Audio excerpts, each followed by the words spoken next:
Welcome to OECD Podcast, where policy meets people.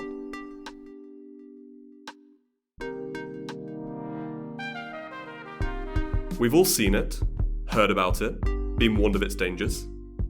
Maybe a distant cousin sent you a link that raised an eyebrow, or maybe something sketchy popped up on your social media feed. This inescapable something is, of course, fake news. On a daily basis, we're faced with a deluge of online content, only swelling further with the advent and mainstreaming of generative AI. Even the media literate, amongst which I like to include myself, can be conned by a proclaimed news item aimed to deceive. On an individual level, this might be frustrating, concerning, possibly panic-inducing. But at a societal level, the ramifications are a step more severe, influencing our politics, our economies, and contributing to deepening polarisation. For that reason, improving our joint understanding of how people consume news, how effectively they distinguish between misinformation, disinformation, satire, and the truth, whether people can in fact make this distinction, is paramount in understanding the modern world. The OECD Truth Quest Survey represents a step towards answering these questions and does so with a flourish in survey techniques. I'm happy to be joined here today by Molly Lesher from the OECD's Directorate for Science, Technology and Innovation, our resident expert leading the work on this innovative new survey. Molly, welcome to the podcast. Thanks so much, Ashley. I'm really excited to be here. The term fake news, misinformation, disinformation are thrown around a lot, including in my introduction to this episode. But as our expert, someone who's set up camp in this world for the past couple of years, what do those words mean to you, and why is this such a potentially damaging concept? I've been working on digital transformation and related issues for a really long time, but I really believe that false and misleading content online is one of the biggest challenges we face as a people and as a society. And while that content isn't necessarily illegal, although sometimes it obviously is, it's harmful because it contributes to polarization, reduces trust in democratic institutions, and we've seen that with some recent elections, and it negatively impacts fundamental human rights. And the internet has really become the primary conduit for spreading false and misleading content, and it does it at scale. Now, the dissemination of false and misleading content online has played a prominent role in many crises, as I mentioned before about the elections, but also the COVID-19 pandemic, Russia's war in Ukraine, and it's really harming people and societies in ways that we really don't completely understand yet. And so disentangling the mechanisms that underpin the circulation of such information, why people share it and how and with who, and its impacts overall is really challenging. In large part because there is a lack of robust and cross-country comparable evidence in this space. Now, expanding the evidence base in this area is fundamental. Everybody agrees about that. And designing effective public policies to tackle this pernicious, and it's really a global problem, is really important. But it's really hard to understand what people are talking about when they use the very many buzzwords that you did at the beginning. What my definition of misinformation is probably going to be very different than yours and lots of other people who are listening to this podcast. And this really hit home for us when we did the first paper on this topic. We did the literature review and we were going through all the papers, and at first we were categorizing by misinformation, disinformation, illegal content, and at the end we really couldn't do that because the authors of those research papers themselves had different definitions of those terms. And so it was at that point that we decided, because we really can't compare apples to apples in that context, we developed a taxonomy of false and misleading content that really differs along two different axes. And one is the degree of active fabrication of that content. Are people manipulating it intentionally? Here you would think about deep fakes. And the other is the intent to harm. Is it those sort of people with the masks, behind the computers and the computer farms trying to manipulate people on a large scale? Or is it my mother who's just passed on something that she thought was sort of salacious and interesting? In that taxonomy, we identified 5 different types: misinformation, disinformation, contextual deception, which takes true things but puts them in misleading context, propaganda, which we're all familiar with, and satire. And I've gotten a little bit of, heat for that from some people, but satire, when it is disconnected from the satiric vehicle in which it was disseminated, can actually be a form of false and misleading content. And so we did this taxonomy not just for an intellectual purpose, but we really wanted to test whether people interact differently with each type. And after we ran the OECD Truth Quest Survey, we did indeed find some differences. So you mentioned just then the lack of robust and cross-country comparable evidence, which really gets us to the crux of the issue. We're here today to talk about the OECD Truth Quest Survey, which tries to address this lack of information. When this project was conceived, what were the policy questions you were looking to answer? In other words, what was the nugget of truth that you were in a quest to find, as it were? There were so many questions that we were interested in trying to answer when we started the survey. We began by trying to think about how to measure circulation of false and misleading content. Then we went on to try to think about looking at sharing. Who do people share with and why, what types of content? But at the end of the day, we felt that the most value we could add was testing people's ability to identify the different types of false and misleading content online. And so we really had 4 main questions that fell under this sort of theme of testing ability. One was whether people could distinguish some types of false and misleading content better than others. And that gets back to the taxonomy I mentioned earlier. The other was about the theme. Did the theme of the content itself influences people's ability to identify better than other types? And here we looked at health information, and a priori, I had expected false and misleading content to be harder to identify. And why might that be the case? Because it's very personal, right? It affects you, yourself, your body. The other theme we looked at was the environment, because there is a lot of false and misleading content about environmental issues that we know circulates. And then the other type was international affairs. And we did that to really see if does content that's far away from someone, about a country that you don't live in, about people you don't know, would that be easier or harder to identify than others? The third question we looked at was origin of the content itself. And by that, I mean, did humans create it? Or did AI, generative AI, create it? And here I just want to emphasize that we looked at text. So AI generated text, not images. And then the fourth question we looked at has a really strong policy link, and that's about labeling. So you often hear now companies saying that they will, work on implementing AI-generated labels to content as a way to try to help people identify whether something's true or not. And we really wanted to see if those labels themselves influence the person's ability, because if they do, then that's a sign that you maybe need to think about, one, how you construct the label and where you put it. And so this was sort of the other AI experiment that we had in the survey. So this is labels created by AI identifying false information versus the truth, or they're labels to indicate that the piece of information was generated by AI? It's the latter. So often you'll have, they call them watermarks. Sometimes the watermarks are behind the scenes and the layperson can't see it. But sometimes the watermark, at least in the literature that's coming out now, is directly on the image, for example, or on the text. But then the problem with that, and I think we'll probably get into this a little bit later, is that people's perceptions about AI can influence what they think about that label. And we know that people in different parts of the world have very different perspectives on AI as a truthful provider of information.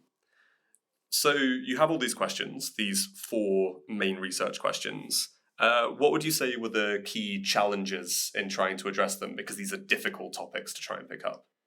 This was honestly so hard. And we spent a really long time trying to design the survey. First of all, you need a database of claims, headlines with text below it that you need to test people on, right?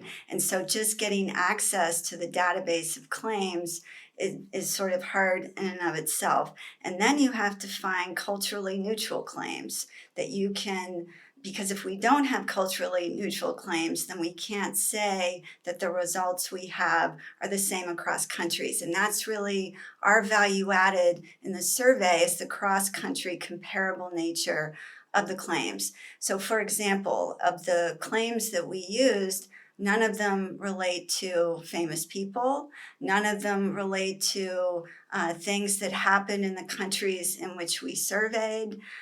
We ran a pre-survey to test emotional valence, because you don't want to include claims that people find emotional, that they find offensive, that touches at sort of core fundamental values. And so we tried to do some pre-testing to make sure we really are comparing apples to apples across 21 really different countries. The other thing that was somewhat hard was classifying some of that content according to the taxonomy. So it's always the case, right? You develop some conceptual framework and all the pieces fit, but then you go into the real world and you try to match the real world to the conceptual framework, and sometimes you find some difficult claims. We developed a decision tree within the paper to try to classify the claims, because intent is often hard to assess from the outside, right? Because we had such a large database of claims, we had 25,000 to start with, we were able to ensure that in this survey, the ones that we kept, the small sample that we kept, we feel were very clearly distinguishable according to the taxonomy. But again, in the real world, it's not always the case.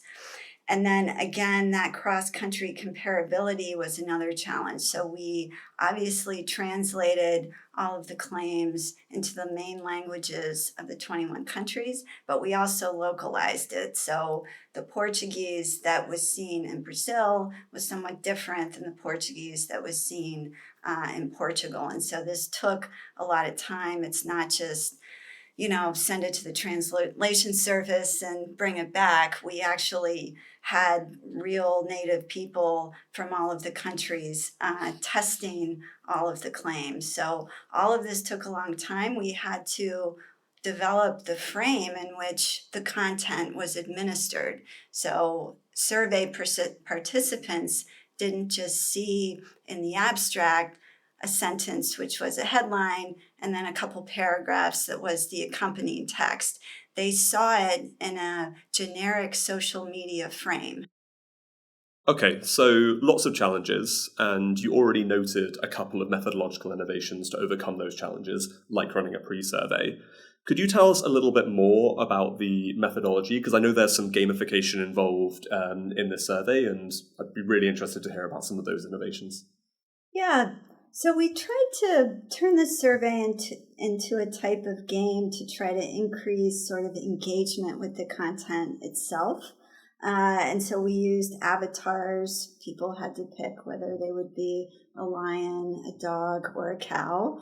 We don't obviously use people because you don't want to bias the results. We gave people scores at the end. We allowed them to see how they compared to others who took the survey. So are they better or worse at identifying the false and misleading and true content, because there was true content also included in the survey. We ran the survey over 40,000 respondents. It's a web-based survey. So again, the measurement folks out there will say, well, there's a bias because you're only surveying those who are on the internet, but given that is the exact population that we're trying to reach, that wasn't a worry for us. And I'd say that one of the important parts about the database we constructed is that it's real life examples. This is real false and misleading content that had been fact-checked by a professional fact-checker. So it wasn't us on the team deciding what was true or false, because that's actually really difficult to do. We used professional fact-checked material, and these were content that was in the live, right? It's been out there. It had worried people enough that it had been fact-checked. And so I think that's another part of the survey that makes it a little bit more real life. So definitely not your run-of-the-mill survey, but what does this formulation offer that other surveys might miss? To my knowledge, it's the largest cross-country comparable survey that assesses people's actual ability. I don't know of any other survey that's done that, especially in this sort of real-life setting. Now, we did all this work to construct the database and the social media frame in which the survey was administered, but we did use an external polling company to be sure that we could get a representative sample. So for me, the fact that we were able to really generate real cross-country comparable data on a topic that's really hard to measure is something that we were extremely proud of. Unlike most surveys that I've completed in the past, maybe some of them that are passed around the OECD that we need to complete as part of our work, this one actually sounds pretty interesting from a participant's perspective as well. So tell me the truth. Were you able to resist playing yourself? Or is this obsessive testing and retesting all part of the survey design process in this case? I admit I played the game about 5 million times. My family played the game. We had sort of bets about who was better than others at getting it right. We had quite a bit of cognitive testing, and I think that's really important. You need to be sure, one, that the randomization is working. We had 2 different types of AI labels that we used. We split the sample after the pilot survey because from our initial results, we weren't sure that people actually noticed the label. The label actually came on the last question so that we didn't bias the results of the preceding questions. But in the pilot, we weren't sure actually if people saw it or not. So we had a gray and white label, which is sort of very consistent with the literature in terms of what companies are proposing as watermarks. And then we had a sort of darker blue label that was a little bit more obvious in the hopes that we would make sure that we were actually testing that people saw that they saw the label. One thing I wanted to go back to, and I think an important part of our survey, is that most of the surveys in this space capture perceptions. You know, have you seen false and misleading content in the last 3 months? And in some sense, that makes sense. It's one of the easier things that you can measure, and you can do it in a cross-country comparable way. But here we started the survey by asking that exact question. Have you seen content in the last 3 months? And then we went through the survey, and we were able to tell if people's perception about their ability is correlated with their actual ability. So for me, this was another really important part of our survey. So as someone that's completed this survey or played with it 5 million times, as you've proclaimed, and dragged their family into it, you're clearly passionate about this. But what originally sparked your passion for the project, Molly? I work on digital transformation as a whole of economy and society sort of theme. That's my work. And I've worked on infrastructure, on cybersecurity, on all kinds of things. And I believe deep down that this is one of the most fundamental societal challenges we face as democracies. When you can't tell if what you're reading is true or false, what happens to the fabric of society. And I think it's really, really terrifying. If we don't agree on the truth, if we don't agree on the facts, we're not going to agree on anything. And then people go down this road of polarization and filter bubbles, and nobody talks to each other. When I was a kid, my dad worked for the government, and he read 3 newspapers every single day. He read the right-wing newspaper, he read the left-wing newspaper, and he read the one in the middle, because he wanted to know all of the different viewpoints on the important challenges of the day. And now that never happens. It never happens. And I don't have all the answers. I have some answers, I hope, from the survey, but there's so much more that we need to do to try to address this pernicious problem and to give people the tools they need to protect themselves. But by this stage, I'm sure our listeners are on the edge of their seats with one question on their minds. What are the results? So what does this survey reveal about people's ability to detect misinformation, disinformation, satire, etc.? So on average, participants identified content correctly 60% of the time. And that's really barely above chance. That means 40% of the time they couldn't tell if it was true or false. True claims were actually harder to identify at 56% than false claims at 61%. And importantly, and this was for me a really important finding of the survey, confidence and ability didn't correlate with accuracy. So less confident people performed as well as highly confident ones. And so what does that mean? That means that all the perception surveys that are out there, have you seen false and misleading content in the last 3 months? If you can't tell the difference 40% of the time, none of it matters really. And so that's why it's really important that we have surveys like this that don't just test perceptions, that they test actual ability. Good to know that we're just slightly better than a coin flip. But what about AI? So on average, were the robot tricksters more or less easy to identify than the human ones? So again, we used just AI-generated text, not images, and we used GPT-4. And it's important to say that the prompts are in the paper. We're very transparent about what we used, and we referred to the taxonomy in the prompt. All of this is really important. And we found that AI-generated text in our survey in 2024 was easier, in fact, to identify as true or false compared to human-generated content. So 68% versus 63%. And I think this is really important, not to say that AI isn't an important vehicle for spreading false content at scale, that AI won't get better and better at producing it. But at this stage, the people are more of a problem, I think, than the generative AI. Another really important finding in the survey is that perceptions about AI really influence people's ability to identify the AI-labeled content. And that really calls into question the efficacy of AI watermarks and other labels in helping to protect people against such content. So how did we tell this? We could tell this because at the end of the survey, we asked people a series of questions. Do you think AI will be a positive force in your life? Interestingly, we saw a lot of differences across regions. People in Europe are much more pessimistic about AI than people in North and South America, for example.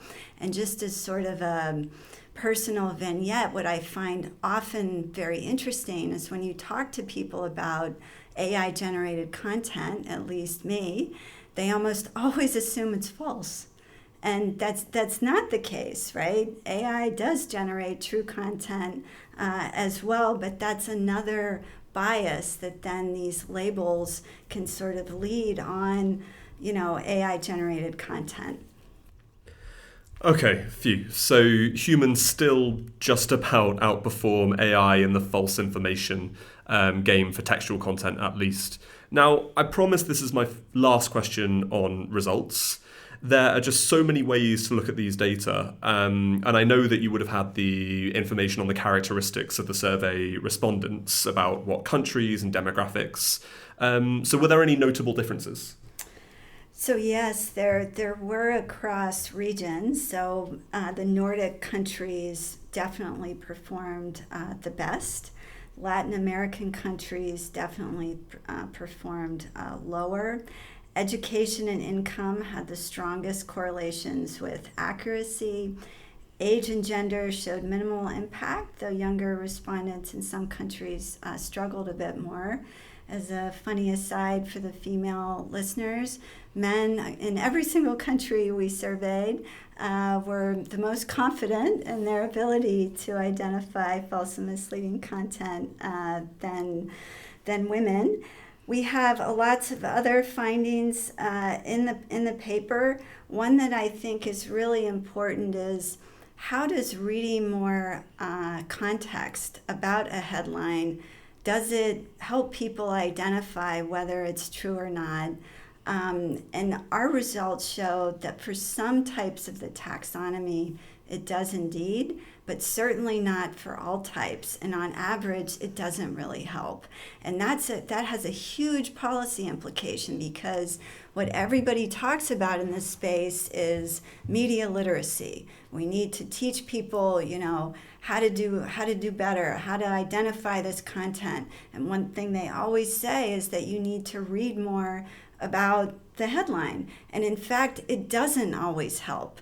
Now, we just tested within our social media frame. So you had a generic photo, you had the headline, you could click to read more or not. People click to read more about 30% of the time. I don't know if that's more or less than I expected, but that's what we had. But knowing that, reading more about that headline didn't always help, that has huge implications for the design of media literacy. Now, one question it raised to me is, okay, would lateral reading, i.e. reading more about that headline in a third-party website, would that maybe help? And that I can't tell you, but it's something I definitely want to test when we run the survey again. It seems like you've only just started scratching the surface of what's possible with this data, Molly. So what's the next objective for this gamified Truth Quest survey? What's the next checkpoint, if I can put it that way? So we're really continuing to mine the data we have. We still have a lot of data and results that we haven't released yet. And the next project's going to focus on perceptions of democracy and media manipulation and how that influences people's ability to tell fact from fiction across countries. We also hope to move into a modeling phase where we use the Truth Quest scores to explore different phenomena of today's digital society. So in terms of leveling up, we hope to expand the next iteration of the survey to cover more issues and more countries. We'd like to look at AI-generated images, although if I can be honest with you, we started looking at that the first time around, and it actually gets really tricky because you need to have an image that was sort of not AI generated to begin with, but then some AI generation was added on top. But then what does AI mean anyway? AI could mean the regression results I got 20 years ago. AI could be embedded already in some of the Photoshop tools that are used in any case. And so we kind of got our heads sort of done in on thinking about those issues, but I hope we'll be able to make more progress the next time. We obviously want to cover more countries, and then something I think that's really important from a societal perspective is the sort of sharing dynamics. Which content is being shared, with whom and how. I think that can really get into some issues about, filter bubbles and how you try to contradict that. We also really want to provide policymakers tailored data for specific interventions, from education campaigns to AI transparency measures. And then, of course, the sort of gold standard is to have longitudinal studies that track media literacy across time. And, it's like pressing pause and play repeatedly to see if people's skills improve. And one thing people always ask me is, why do you see the differences you do, especially across countries? And you can hypothesize that media literacy in Nordic countries is better than it is in Latin American countries. I don't know if that's true or not. It's a hypothesis that can be tested. But one thing I know from having done a really extensive survey of Norway and a report on its state of digital development, the Nordic region is unique in that there's a really high trust level in government and society. And I wonder if that plays into some role in people's ability to do better at identifying false and misleading content than others. Certainly not game over for the Truth Quest survey anytime soon then. There's clearly more work to be done mining the data and also more work to be done in future editions. But maybe let's bring it back to the real world for the moment. How can governments and organisations use this data not only to raise awareness about the scale of the problem, but to actually take action to address it? So one thing we've done with the data we have is we posted it publicly. So it's on the OECD Going Digital Toolkit, and it's Data Kitchen in all of its different dimensions. So I've given you the averages, right? But each country has its own specificities. And so what I think is really important is when a country is designing a media literacy initiative, they look at their results. Are there certain demographics that consistently perform better or worse than the others? Are there certain regions? Because we looked at populated areas and rural areas.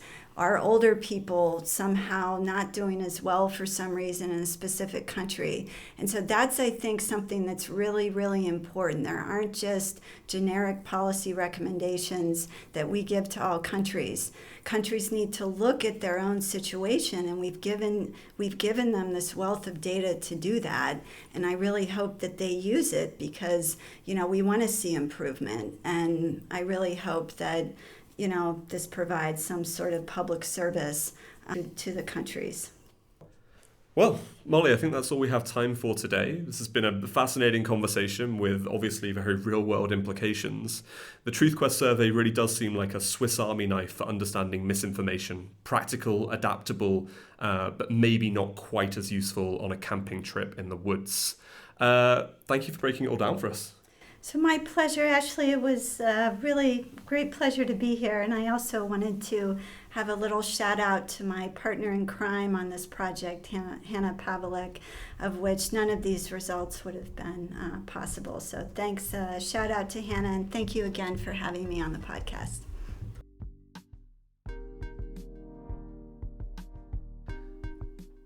And to our listeners, thank you for joining us on this quest for truth.